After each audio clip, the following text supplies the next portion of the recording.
नमस्ते। आप देखना शुरू कर चुके हैं आपका अपना शो स्पोर्ट्स टॉक। इस शो में हम आपको बताएंगे खेल की दुनिया की बड़ी खबरें। तो चलिए सुर्खियों से शुरू करते हैं।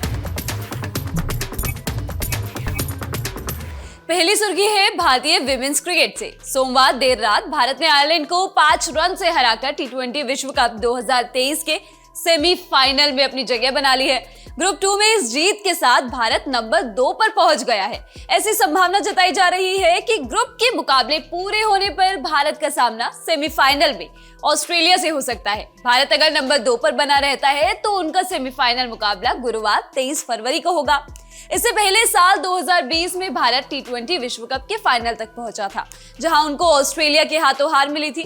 इसके अलावा महिला टीम 2 बार क्रिकेट विश्व कप के फाइनल में भी पहुंची है, लेकिन अब तक पहला आईसीसी खिताब अपने नाम नहीं कर सकी है। हमारी दूसरी सुर्खी है ऑस्ट्रेलियन क्रिकेट टीम से। ट्रॉफी वापस लेने के इरादे से भारत के साथ 4 मैच की बॉर्डर गावस्कर ट्रॉफी खेलने आई ऑस्ट्रेलियाई टीम मुश्किल में फंस गई है। टीम ने पहले दोनों मुकाबले जिस तरह से गंवाए हैं, उसके बाद भारत आया उनका दल छोटा होने लगा है। जॉश हेजलवुड चोटिल होकर पहले ही घर लौट गए हैं, वहीं पैट कमिंस भी घरेलू कारणों से घर गए हैं। मंगलवार सुबह डेविड वॉर्नर भी कोहनी की चोट की वजह से आखिरी 2 टेस्ट से बाहर हो गए। ऐसे में ऑस्ट्रेलियन मीडिया रिपोर्ट्स के मुताबिक एस्टन हेगर और मैट रेनशॉ भी आखिरी 2 टेस्ट की योजना में फिट नहीं बैठे तो वापस घर भेज दिए जाएंगे।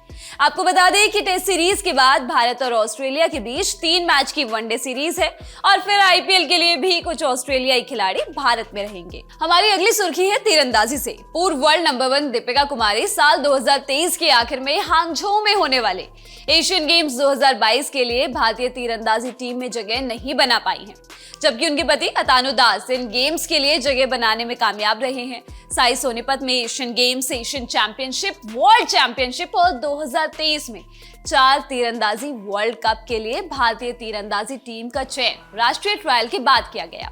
दीपिका कुमारी और अतानु दास दोनों ही पिछले साल टीम में जगह बनाने में नाकाम रहे थे, लेकिन हांगझोउ एशियन गेम्स को 1 साल के लिए स्थगित कर दिया गया, जिसके बाद दोनों तीरंदाजों को फिर से क्वालिफिकेशन राउंड में आने का मौका मिला। अगली सुर्खी टेनिस जगत से। भारतीय टेनिस स्टार सानिया मिर्जा ने हाल में दुबई में अपने घर में एक इंटरव्यू दिया है। सानिया मिर्जा ने कहा कि उन्हें जिंदगी अपनी शर्तों पर जीने का कोई मलाल नहीं है।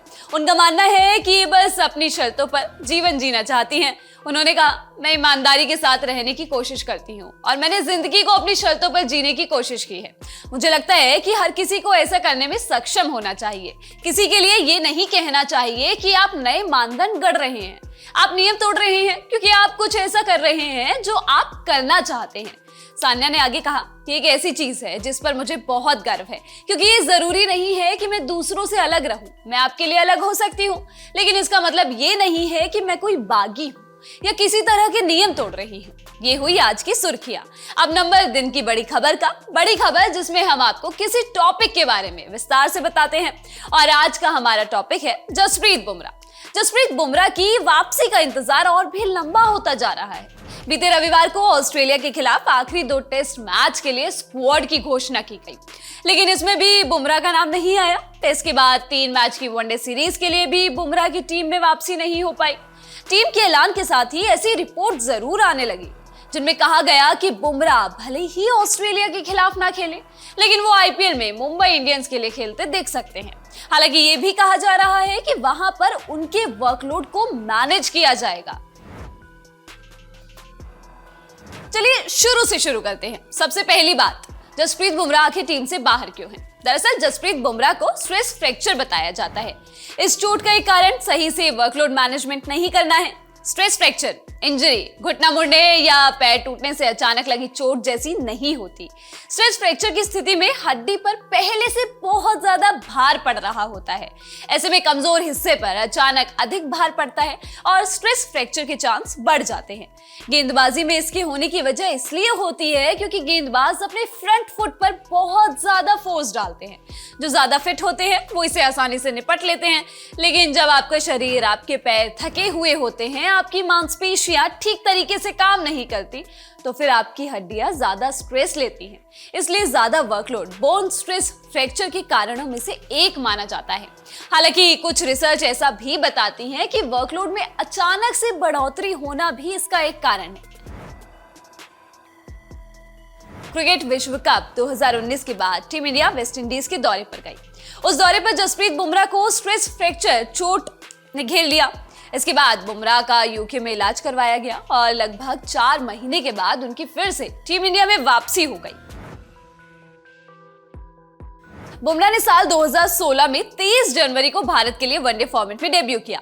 उसके बाद से 2019 तक, यानी बुमराह के पहले स्ट्रेस फ्रैक्चर से पहले तक भारत ने 19 वनडे सीरीज खेली, जिनमें से बुमराह को 14 वनडे सीरीज में खिलाया गया। यानी बुमराह ने चोट लगने से पहले भारत के लिए कुल वनडे मैच में लगभग 77% मुकाबले खेले, जबकि 2020 में बुमराह के वापसी करने के बाद भारत ने कुल 17 वनडे सीरीज खेली, जिनमें बुमराह सिर्फ 5 का हिस्सा रहे थे। टी20 फॉर्मेट की बात करें तो बुमराह ने साल 2016 में ही यहां भी डेब्यू किया। डेब्यू के बाद से 2019 में बैक स्ट्रेस फ्रैक्चर होने तक भारत ने 21 टी20 सीरीज खेली, जिनमें से बुमराह 16 सीरीज का हिस्सा रहे, यानी लगभग 80% सीरीज में वो खेले। जबकि स्ट्रेस फ्रैक्चर की चोट से वापसी करने के बाद भारत की खेली 20 टी20 सीरीज में से बुमराह 6 ही सीरीज का हिस्सा बने। वहीं अगर टेस्ट की बात करें तो जसप्रीत बुमराह ने जनवरी 2018 में इंडिया के लिए डेब्यू किया। 2019 में उन्हें स्ट्रेस फ्रैक्चर होने से पहले तक भारत ने कुल 6 टेस्ट सीरीज खेली। इनमें से बुमराह ने 4 टेस्ट सीरीज खेली, जबकि भारत ने उनके चोट से वापसी करने के बाद कुल 10 टेस्ट सीरीज खेली है, जिनमें से बुमराह 8 टेस्ट सीरीज में टीम के साथ रहे। जी हाँ, सही सुना है आपने। बुमराह एनसीए में पूरी जी जान से फिटनेस पाने के लिए लगे हुए हैं, लेकिन ये फिटनेस भारतीय टीम से ज्यादा आईपीएल के लिए जरूरी है, क्योंकि वहां तो बुमराह कोई मैच मिस करते ही नहीं। हालांकि रिपोर्ट्स ऐसा बता रही हैं कि आईपीएल में बुमराह का वर्कलोड मैनेज किया जाएगा, लेकिन आईपीएल टीम के साथ उनके पुराने आंकड़े देखकर तो ऐसा नहीं लगता है। साल 2016 में बुमराह का भारत के लिए डेब्यू हुआ। 2016 में उन्होंने भारत के लिए 21 टी20, 8 वनडे मैच खेले। वहीं साल 2016 में वो आईपीएल में पूरे 14 मैच खेल कर गए। साल 2017 में उन्होंने भारत के लिए 23 वनडे और 11 टी20 मुकाबले खेले, जबकि आईपीएल में उन्होंने इस साल 16 मुकाबले खेले। साल 2018 में उन्होंने भारत के लिए 13 वनडे, 8 टी20 और 9 टेस्ट मुकाबले खेले। इस साल बुमराह टेस्ट में भी टीम इंडिया के परमानेंट मेंबर बन गए। आईपीएल में उन्होंने इस साल भी 14 मुकाबले खेले। 2019 में वो भारत के लिए 14 वनडे, 2 टी20 और 3 टेस्ट मुकाबले खेल कर गए, जबकि आईपीएल में उन्होंने इस साल 16 मुकाबले खेले। आपको ये भी बता दें कि ये वही साल है जब पहली बार बुमराह को स्ट्रेस फ्रैक्चर वाली इंजरी हुई। साल 2020 में चोट से वापसी करते हुए बुमराह ने भारत के लिए 9 वनडे, 8 टी20 और 4 टेस्ट मुकाबले खेले, जबकि चोट से वापसी के बाद आईपीएल के मैच में कोई कटौती नहीं हुई, यानी उन्होंने इस साल भी पूरे 15 मुकाबले खेले। 2021 में वो भारत के लिए 5 टी20 और 9 टेस्ट मुकाबले खेल कर गए, जबकि आईपीएल में उन्होंने इस साल भी 14 मुकाबले खेले। साल 2022 में वो भारत के लिए 2 वनडे, 5 टी20 और 5 टेस्ट मुकाबले खेल कर गए। आईपीएल में उन्होंने इस साल भी पूरे 14 मुकाबले खेले। आप इसी चीज से अंदाजा लगा लीजिए कि आईपीएल में बुमराह का वर्कलोड मैनेजमेंट किस तरह से होगा, क्योंकि आईपीएल एक लीग क्रिकेट है जहां फ्रेंचाइजी करोड़ों की रकम उस खिलाड़ी पर इसलिए खर्च करती है जिससे वो उनकी टीम को खिताब जिता सके। ऐसे में अगर बुमराह की फ्रेंचाइजी लीग के बीच में ऐसी स्थिति में फंसती है कि उन्हें हर हाल में मैच जीतना ही है, तो क्या वो टीम इंडिया के वर्कलोड को मैनेज करने के लिए बुमराह को टीम से बाहर रखेंगे? इसका जवाब बताने की जरूरत नहीं है, हम सभी जानते हैं। तो हम क्या करें? बस यही दुआ करिए कि बुमराह पूरी तरह से फिट होकर जल्द से जल्द टीम इंडिया में वापसी कर ले। आज के शो में बस इतना ही। इस शो के लिए स्क्रिप्टिंग की है विपिन ने। मैं हूं गरिमा। स्पोर्ट्स से जुड़ी खबरों के लिए आप देखते रहिए ललन टॉप।